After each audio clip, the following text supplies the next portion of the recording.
Movie की शुरुआत में हमें 65 मिलियन साल पुरानी दुनिया के बारे में बताया जाता है। इस समय पृथ्वी पर हर तरह के जानवर रहा करते थे, जिसमें डायनासोर सबसे शातिल जानवर थे। यहाँ डायनासोर जैसे ही जानवरों का शिकार करने के लिए आता है तो सभी जानवर अपनी जान बचाकर समुद्र में भागने लगते हैं, जिससे डायनासोर उनका पीछा करके समुद्र में चला जाता है। तब मेगैलो नाम की शार्क पानी से निकलकर उस डायनासोर को खा जाती है। यहाँ से सीन शिफ्ट होता है और हमें प्रेजेंट टाइम दिखाया जाता है, जहाँ जोनास नाम का आदमी अपने हथियारों से एक कंटेनर में छेद करके बाहर आता है। असल में जोनास समुद्र के बीचों बीच चल रही शिप पर था। इस शिप पर कई सारे कंटेनर्स मौजूद थे। यहाँ हमें पता चलता है कि जोनास इलीगल कामों के बारे में कुछ सबूत इकट्ठे करने के लिए शिप पर आया था। खैर, कंटेनर से बाहर आकर वो कुछ लोगों को केमिकल से भरी कैंस को समुद्र में फेंकते हुए देखता है, इसलिए वो उन लोगों की फोटो क्लिक कर लेता है। इसके बाद वो रिकॉर्ड फाइल की फोटो लेने के लिए शिप के ऑफिस में जाता है, जहाँ एक तोता उसे देखकर चिल्लाने लगता है, जिससे शिप के गार्ड्स वहां आ जाते हैं और जोनास पर हमला कर देते हैं। पर जोनास उनसे भागकर भाग जाता है और उसके बीच आ रहे लोगों को बुरी तरह पीटने लगता है,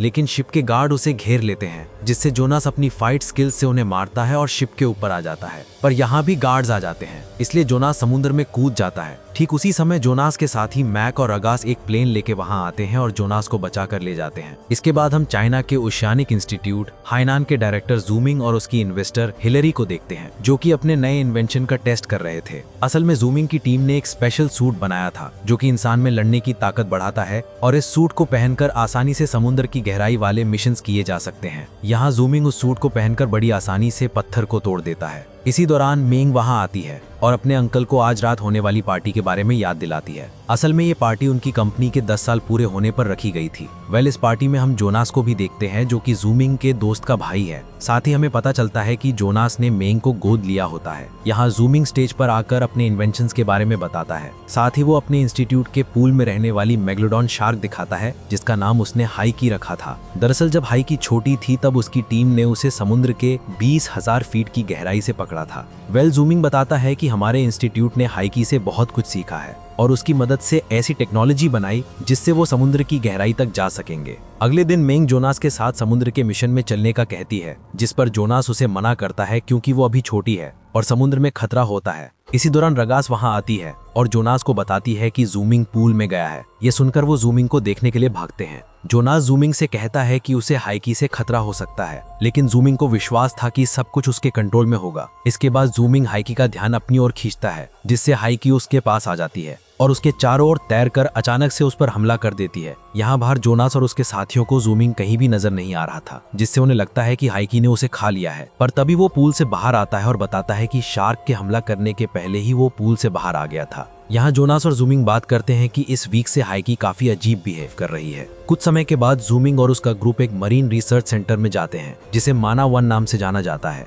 और इस सेंटर को वो अपने बेस के रूप में यूज करते थे। इसी रात हाइकी पूल की दीवार तोड़ देती है और वहां से भाग जाती है। अगले दिन जूमिंग और उसकी टीम 2 सबमरीन लेकर समुद्र के मिशन को करने जाते हैं, जिसमें पहली सबमरीन में जोनास, रिगास और सैल होते हैं और दूसरी में जूमिंग, लैंस और कर्टिस थे। वहीं मैक, जेस और डीजे रडार पर नजर रखने के लिए बेस में रुकते हैं। जब सबमरीन गहराई में जाती है तब उन्हें सीसीटीवी पर कुछ हलचल दिखाई देती है। तब उन्हें पता चलता है कि सबमरीन के अंदर मेंग है, जो कि चुपके से अंदर घुस आई थी। जोनास मेंग को वहां देखकर मिशन कैंसिल करने का कहता है, जिस दौरान वो रडार पर देखते हैं कि एक मेगलोडॉन शार्क उनकी ओर आ रही है। तभी उनके कंप्यूटर हाइकी के ट्रैकर से कनेक्ट हो जाते हैं, जिसे सब समझ जाते हैं कि जो मेगलोडॉन उनके पास आ रही है वो कोई और नहीं बल्कि हाइकी है।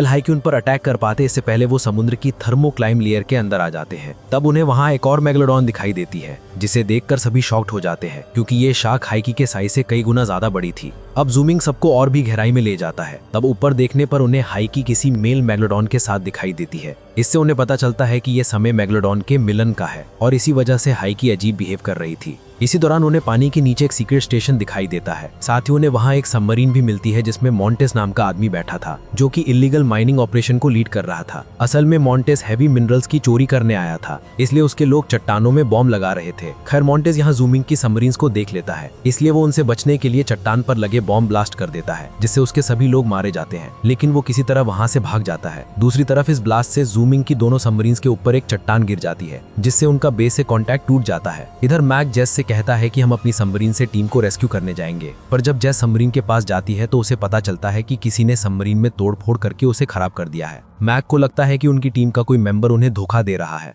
इधर सैल किसी तरह अपने बेस से कांटेक्ट करती है, जिससे जोनास और मैक आपस में बात कर पाते हैं। जोनास को मैक से पता चलता है कि उनकी रेस्क्यू सबमरीन खराब हो गई है, इसलिए जोनास स्पेशल सूट पहनकर समुद्र के बने स्टेशन में जाने का फैसला करता है। अब क्योंकि इस सूट में सिर्फ 2 घंटे की ऑक्सीजन थी, इसलिए उन्हें जल्दी से स्टेशन तक पहुंचना होगा। खैर, अब सभी लोग सबमरीन से बाहर निकलकर चलना शुरू करते हैं। तब जोनास को जूमिंग और बाकी के लोग भी मिल जाते हैं। ये जगह काफी सुंदर थी क्योंकि यहाँ चमकने वाले पौधे थे। जब लैंस उन पौधों को करीब से देखता है, तब अचानक से एक क्रीचर वहां आ जाता है, जिसे वो लोग डराकर भगा देते हैं। इसके बाद वो सभी आगे बढ़ते हैं। तब उन्हें अंधेरे में कुछ हलचल नजर आती है और जब वो पीछे मुड़ते हैं तो एक खतरनाक क्रीचर लैंस को लेके भाग चुका था, जिससे सभी लोग बुरी तरह डर जाते हैं और जल्दी से स्टेशन की ओर जाने लगते हैं। इस बीच मैक डीजे और जेस को सीसीटीवी फुटेज और सभी एम्प्लॉयज के बारे में जानकारी निकालने को कहता है, ताकि उन्हें पता चल सके कि उनकी टीम में कौन धोखेबाज है। इधर मॉन्टेज हिलरी से कांटेक्ट करता है, जिससे पता चलता है कि वो हिलरी के लिए काम कर रहा है। हिलरी उसे जूमिंग और उसकी टीम को मारने के लिए कहती है, क्योंकि उन लोगों को उसकी सच्चाई का पता चल चुका था। दूसरी तरफ सैल को देखते हैं, जो कि बहुत घबराई हुई थी, जिसके कारण उसकी ऑक्सीजन लेवल जल्दी घट रही थी। तभी मगरमच्छ की तरह दिखने वाले क्रीचर्स का ग्रुप उन पर हमला कर देता है, जिससे सभी लोग उनसे बचने की कोशिश करते हैं, जिस दौरान कर्टिस का हेलमेट डैमेज हो जाता है। वहीं जोनास देखता है कि मेन खतरे में है, इसलिए वो एक फ्लेयर जलाकर उन जानवरों को डराकर भगा देता है। थोड़ी दूर जाने के बाद सभी मॉन्टेस वाले स्टेशन पर पहुंच जाते हैं, जहां 2 मेगलोडॉन शार्क आ जाती है और उन पर हमला कर देती है, पर किसी तरह वो लोग उनसे बचकर स्टेशन के अंदर जाने लगते हैं। इस बीच सैल ठीक से सांस नहीं ले पाती है और वहीं पर गिर जाती है, जिससे शार्क उसे अपना शिकार बना लेती है। तब बचे हुए लोग स्टेशन में जाकर गेट बंद कर लेते हैं, जिससे शार्क उनका पीछा छोड़ देती है। पर कर्टिस के हेलमेट के डैमेज होने से उसके सूट में प्रेशर बनने लगता है, जिससे उसकी मौत हो जाती है। अब सिर्फ जोनास, मेंग, जूमिंग और रिगास ही बचे थे। वो चारों अपने सूट को निकालते हैं और स्टेशन की जांच करते हैं। तब मेंग कंट्रोल रूम में जाकर मैक से कांटेक्ट करने की कोशिश करती है। यहाँ उन्हें मॉन्टेज के चोरी किए मिनरल्स मिलते हैं, जिस पर जूमिंग कहता है कि इन मिनरल्स का उपयोग एयरोस्पेस में किया जाता है और इनकी कीमत बहुत ज्यादा होती है। इसी दौरान मेंग जेस से कांटेक्ट कर लेती है। जेस अपने रडार से चेक करके उन्हें बताती है कि इस स्टेशन के दूसरे कोने पर 2 इमरजेंसी पॉड्स हैं, जिनसे वो ऊपर आ सकते हैं। इसके बाद सभी पॉड्स के पास जाते हैं, जहां जूमिंग देखता है कि इस स्टेशन पर आए लोग उसके बनाए सूट का यूज कर रहे थे, जिससे जूमिंग समझ जाता है कि ये काम उसी के टीम मेंबर का है। अब चारों पॉड्स तक पहुंच जाते हैं, जिस दौरान वहां का गेट अपने आप बंद हो जाता है और वहां लगी स्क्रीन ऑन हो जाती है। इस स्क्रीन पर जेस थी, जो बताती है कि ये स्टेशन मेरे कंट्रोल में है, जिससे सबको पता चल जाता है कि उनकी टीम मेंबर जेस ने उन्हें धोखा दिया है। तभी जेस एक पॉड को रिलीज कर देती है, जिससे उनके पास सिर्फ एक ही पॉड बचता है। फिर जेस रीगा से कहती है कि अगर तुम्हें अपने लोगों की जान बचानी है तो जोनास को मारना होगा, जिस पर जोनास अपने साथियों के लिए खुद की जान देने के लिए मान जाता है, पर रीगा उसे नहीं मारती, जिससे जेस दूसरा पॉड भी रिलीज कर देती है। जिसके बाद हिलेरी स्क्रीन पर आती है और बताती है कि मैंने जूमिंग के इन्वेंशन से कई इलीगल काम किए और काफी पैसे कमाए हैं और आगे भी मैं इसी तरह काम करूंगी। यह सुनकर जूमिंग गुस्से में स्क्रीन को तोड़ देता है। तब हिलेरी जेस को उन्हें मारने का कहती है, जिससे जेस उस पॉड वाले रूम में लगी एक हैच को ओपन कर देती है, जिसके खुलने से समुद्र का पानी रूम में भरने लगता है। अब सभी सिर्फ रूम के गेट को खोलकर जिंदा बच सकते थे, जिसके लिए उन्हें इस स्टेशन का कंट्रोल अपने पास लेना होगा। इसलिए जोनास एयरलॉक के रास्ते समुद्र में आता है और उस स्टेशन के कॉम लिंक पर काम करके जेस का कंट्रोल खत्म कर देता है, पर समुद्र के प्रेशर के कारण वो बेहोश हो जाता है। जब जोनास की आंख खुलती है तो उसे पता चलता है कि उसे मॉन्टेज ने बचा लिया है, क्योंकि वो जोनास से बदला लेने के लिए उसे अपने हाथों से मारना चाहता था। असल में कई साल पहले जोनास ने मॉन्टेज को एक केस में जेल भेजा था। खैर, यहाँ जोनास की टीम डूब रही थी, वहीं मॉन्टेज और जोनास के बीच फाइट होती है। जोनास मॉन्टेज को पानी में गिरा देता है और कंट्रोल रूम में आ जाता है, पर मॉन्टेज वहां आकर जोनास पर हमला कर देता है, जिससे एक बार फिर उनकी फाइट होती है, जिसमें जोनास एक फावड़े से मॉन्टेज को मारकर बेहोश कर देता है और जल्दी से उस रूम का गेट खोल देता है, जिससे उसके साथियों की जान बच जाती है। इसके बाद सभी मॉन्टेज की सबमरीन में बैठकर वहां से भागने लगते हैं, जिस दौरान वहां मेगलोडॉन आ जाती है। इसलिए जूमिंग उनका ध्यान भटकाने के लिए स्टेशन की सभी लाइट्स ऑन कर देता है, जिससे मेगलो स्टेशन पर हमला करने लगती है। तब मौका देखकर वो सबमरीन से समुद्र के बाहर जाने लगते हैं। रास्ते में वो देखते हैं कि बॉम्ब ब्लास्ट होने के कारण थर्मोक्लाइन लेयर में एक बड़ा छेद हो गया है। तभी हम उस छेद से खतरनाक जानवरों को ऊपर आते हुए देखते हैं। खैर, इस बीच मॉन्टेज भी स्पेशल सूट पहनकर ऊपर आ जाता है। दूसरी तरफ मैक और डीजे को सीसीटीवी फुटेज से पता चल जाता है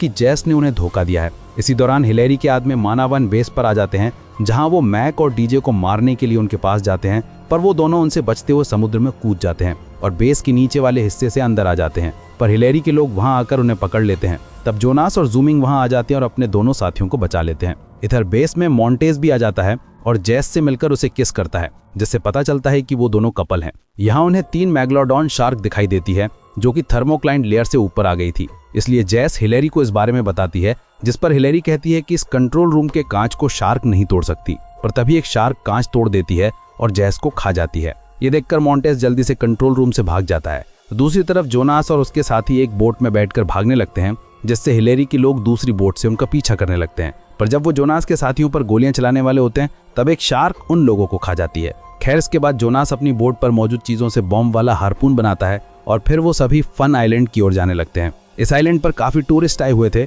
जिनमें कुछ लोग एक बोट पर एंजॉय कर रहे थे। तभी उनकी बोट अचानक से हिलने लगती है और सभी लोग पानी में गिर जाते हैं। तब थर्मोक्लाइन लेयर से आया ऑक्टोपस उन्हें खाने लगता है। इसी दौरान हिलेरी और मॉन्टेज हेलीकॉप्टर से उस आइलैंड पर आ जाते हैं, लेकिन जब वो जंगल में जाते हैं तो मगरमच्छ की तरह दिखने वाले क्रीचर उन पर हमला कर देते हैं। ये देख हिलेरी जल्दी से हेलीकॉप्टर में आकर मॉन्टेज को बुलाने लगती है, जिससे एक क्रीचर उसकी आवाज सुन लेता है और वहां आकर हिलेरी को पकड़ के ले जाता है। इस बीच जोनास और उसके साथी आइलैंड पर मौजूद लोगों को वार्न करते हैं कि यहाँ शार्क का हमला होने वाला है, जिससे सभी घबराकर भागने लगते हैं। तभी शार्क वहां आ जाती हैं और लोगों को खाने लगती हैं। यहाँ जोनास मेंग को छिपने का कहकर अपने लोगों के साथ हार्पून ढूंढने के लिए चला जाता है। वहीं डीजे और रीगा एक शेड में जाकर छिप जाते हैं, जहां वो देखते हैं कि क्रीचर्स हिलेरी के लोगों को खा रहे हैं। इधर जोनास को एक जेट स्की मिलती है। तब वो अपने साथियों के हार्पून लेकर उस जेट स्की से समुद्र में जाने लगता है ताकि वो शार्क्स को मार सके।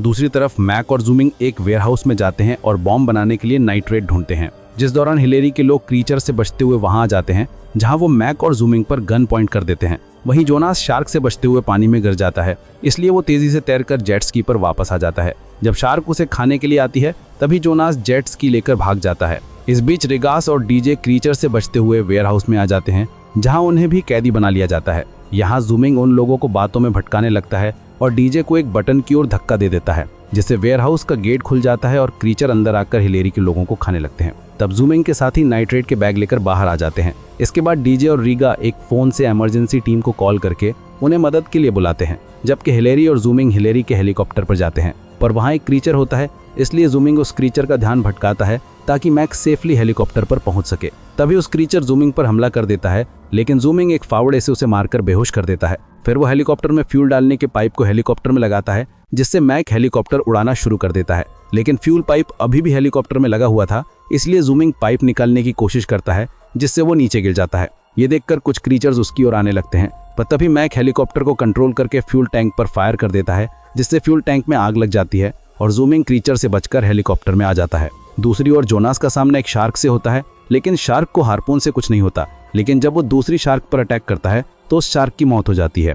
जोनास अपने आखिरी हार्पून को फेंकने वाला होता है, तब मॉन्टेज उस पर शूट करने लगता है, जिससे उसका हार्पून नीचे गिर जाता है। यहाँ समुद्र के किनारे वो खतरनाक ऑक्टोपस आ जाता है और लोगों को मारने लगता है। तब मेंग एक लेडी को बचाने के लिए पानी में चली जाती है। ये देखकर जूमिंग मेंग को बचाने के लिए नीचे जाने लगता है, पर तभी वो ऑक्टोपस उनके हेलीकॉप्टर को पकड़ लेता है, जिससे जूमिंग अपने बनाए बॉम्ब को दूर कूद जाता है और हेलीकॉप्टर समुद्र में गिर जाता है। यहाँ जोनास की जेट स्की एक शार्क से टकरा जाती है, इसलिए जोनास जल्दी से ब्रिज पर कूद जाता है, जिसके पीछे पीछे शार्क भी आ जाती है, लेकिन वो गलती से जंजीरों में उलझ जाती है और जोनास ब्रिज के नीचे आ जाता है। इसी दौरान मॉन्टेज ब्रिज पर आकर गोलियां चलाने लगता है। तब जोनास एक लकड़ी के टुकड़े से उसके पैर पर वार करता है, जिससे उसका खून बहने लगता है। तब शार्क खून की स्मेल से वहां आ जाती है। ये देखकर जोनास मॉन्टेज को पानी में गिरा देता है, जिससे शार्क उसे खा जाती है। यहाँ ऑक्टोपस जूमिंग को पकड़कर अंदर खींच लेता है, जिससे जूमिंग उस पर बॉम्ब लगा देता है। बॉम्ब के ब्लास्ट होने पर जूमिंग भागने लगता है, पर ऑक्टोपस उसे दोबारा पकड़ लेता है, जिस दौरान वहां हाइकी आ जाती है और उस ऑक्टोपस को मारकर जूमिंग की जान बचा लेती है। फिर जूमिंग हेलीकॉप्टर में फंसे मैक को बचाने जाता है।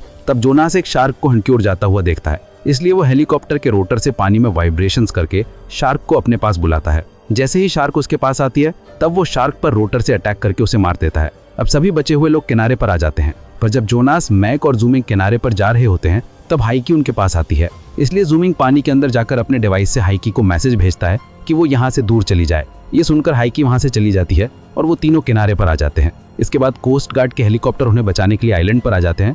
मूवी के एंड में सभी लोग बचने की खुशी में सेलिब्रेट करते हैं और बात करते हैं कि शायद हाइकी प्रेग्नेंट है। इसी के साथ इस मूवी का यहीं पर एंड हो जाता है। हमारे चैनल को सब्सक्राइब करने के लिए आपका दिल से शुक्रिया।